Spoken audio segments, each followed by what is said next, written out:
Olá, o Panorama começa agora com reportagens do seu jornal da TVT, a Sociedade do Ponto de Vista dos Direitos Humanos e Movimentos Sociais. Nós começamos o Panorama de hoje falando sobre homofobia. Em 10 anos, a delegacia que trata de crimes de intolerância em São Paulo recebeu 465 queixas. Para ativistas LGBT, essa baixa notificação mostra que a maioria dos casos de agressões e violência não chega a ser denunciada, especialmente se a vítima for mulher. Janaína Lima é ativista dos direitos da população LGBT e há décadas luta pela criminalização da homofobia.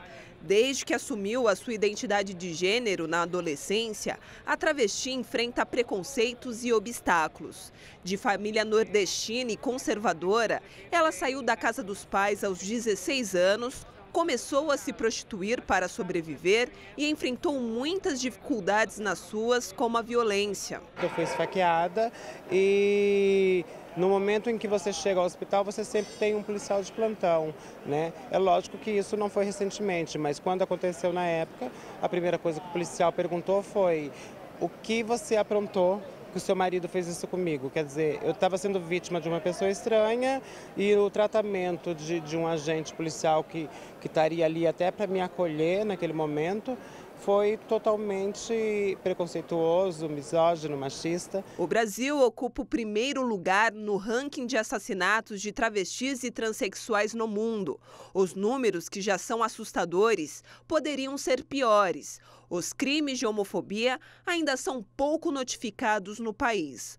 Um mapa da homofobia, baseado nos boletins de ocorrência da DECRAD, a Delegacia de Crimes Raciais e Delitos de Intolerância, e divulgado pelo portal de notícias G1, mostra 465 casos em 10 anos. Janaína explica por que o número parece baixo. Esse número pode se parecer pequeno, né, se você confrontar ele com a realidade, mas é algo que começa a se tornar um pouco mais comum para as pessoas poder ter um canal que possa fazer denúncia e que saiba que vai ter uma resposta. O que chama atenção é que a maioria das agressões registradas na DECRAD aconteceu dentro de casa e com pessoas do sexo masculino. Esse processo de violência, ele é tão mais focado no feminino, né, tão mais focado no gênero feminino, que a maior parte das vezes fica...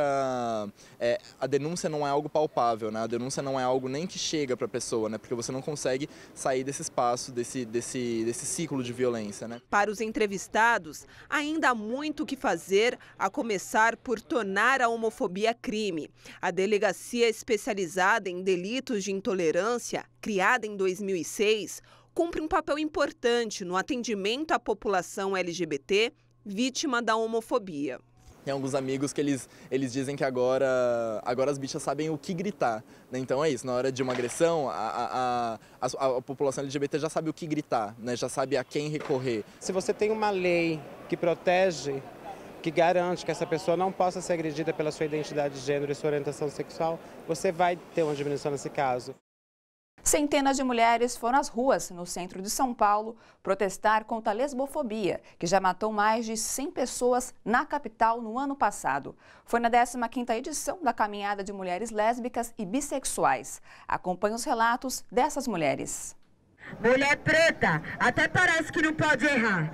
Grita a sua branquitude em mim, mas com certeza não é isso que vai me fazer parar. Porque eu não brigo por espaços, eu luto por fé na emancipação. A importância de vir toda hora aqui é para que a gente mostre que nós existimos, para não se fazer apagamento, porque a mídia e todo o movimento LGBT não falam do L. As lésbicas não são visíveis dentro do movimento LGBT.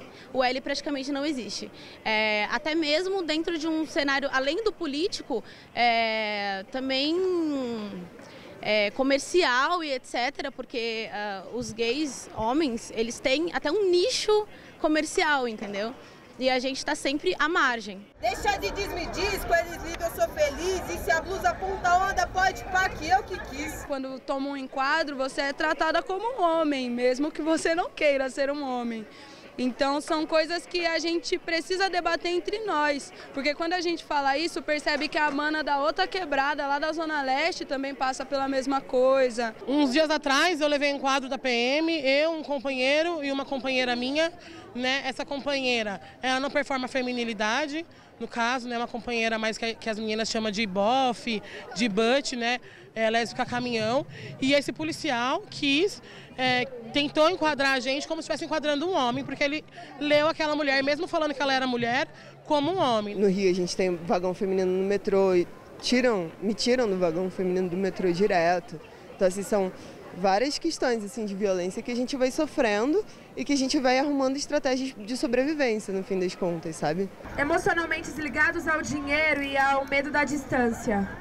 Qualquer coisa que acontece enrijece, abala a nossa segurança. Como já sabemos, não somos uma planta, porque ela nasce até do concreto, na resistência da superação. Queremos a demanda na saúde, porque a gente não tem profissionais adequados, capacitados para trabalhar das nossas especificidades como lésbica. Eles tratam a gente como se a gente fosse hétero.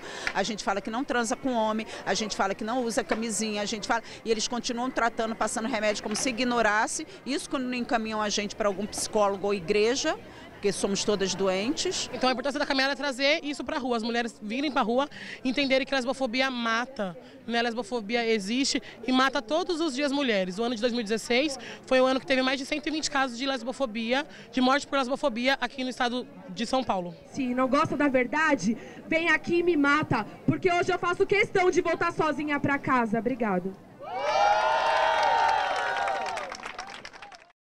A gente fala agora sobre as manifestações de junho de 2013, que levaram milhares de pessoas às ruas em diversas capitais do país. Entre as reivindicações dos brasileiros estavam a redução nas tarifas das passagens de ônibus e o combate à corrupção. Em 2017, completam-se 4 anos dessas mobilizações. Especialistas analisam os atos que ganharam destaque na mídia internacional e os efeitos deles no cenário político atual.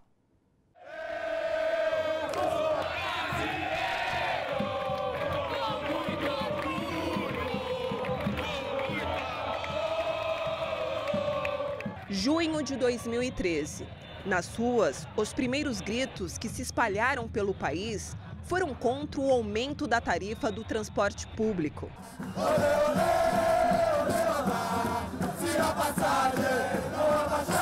Após a violenta repressão policial, que atingiu também profissionais da grande mídia, os protestos ganharam adesão massiva e novas reivindicações. É uma tristeza! Cadê o bonde de Santa Teresa? E a discussão sobre transporte público, mobilidade urbana, me parecia que estava muito nessa agenda, né?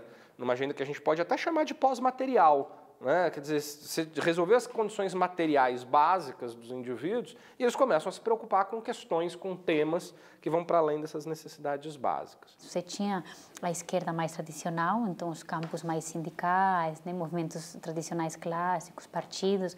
Mas você também tinha já umas narrativas nacionalistas, né? Bandeiras, repertórios contra a corrupção. Então, aqueles repertórios que a gente viu um ano, 2 anos depois na Paulista. E tinha, por último, movimentos autonomistas, o MPL, tinha Black Bloc também. A socióloga destaca que, mesmo após 4 anos, as jornadas de junho ainda são marcadas pela complexidade.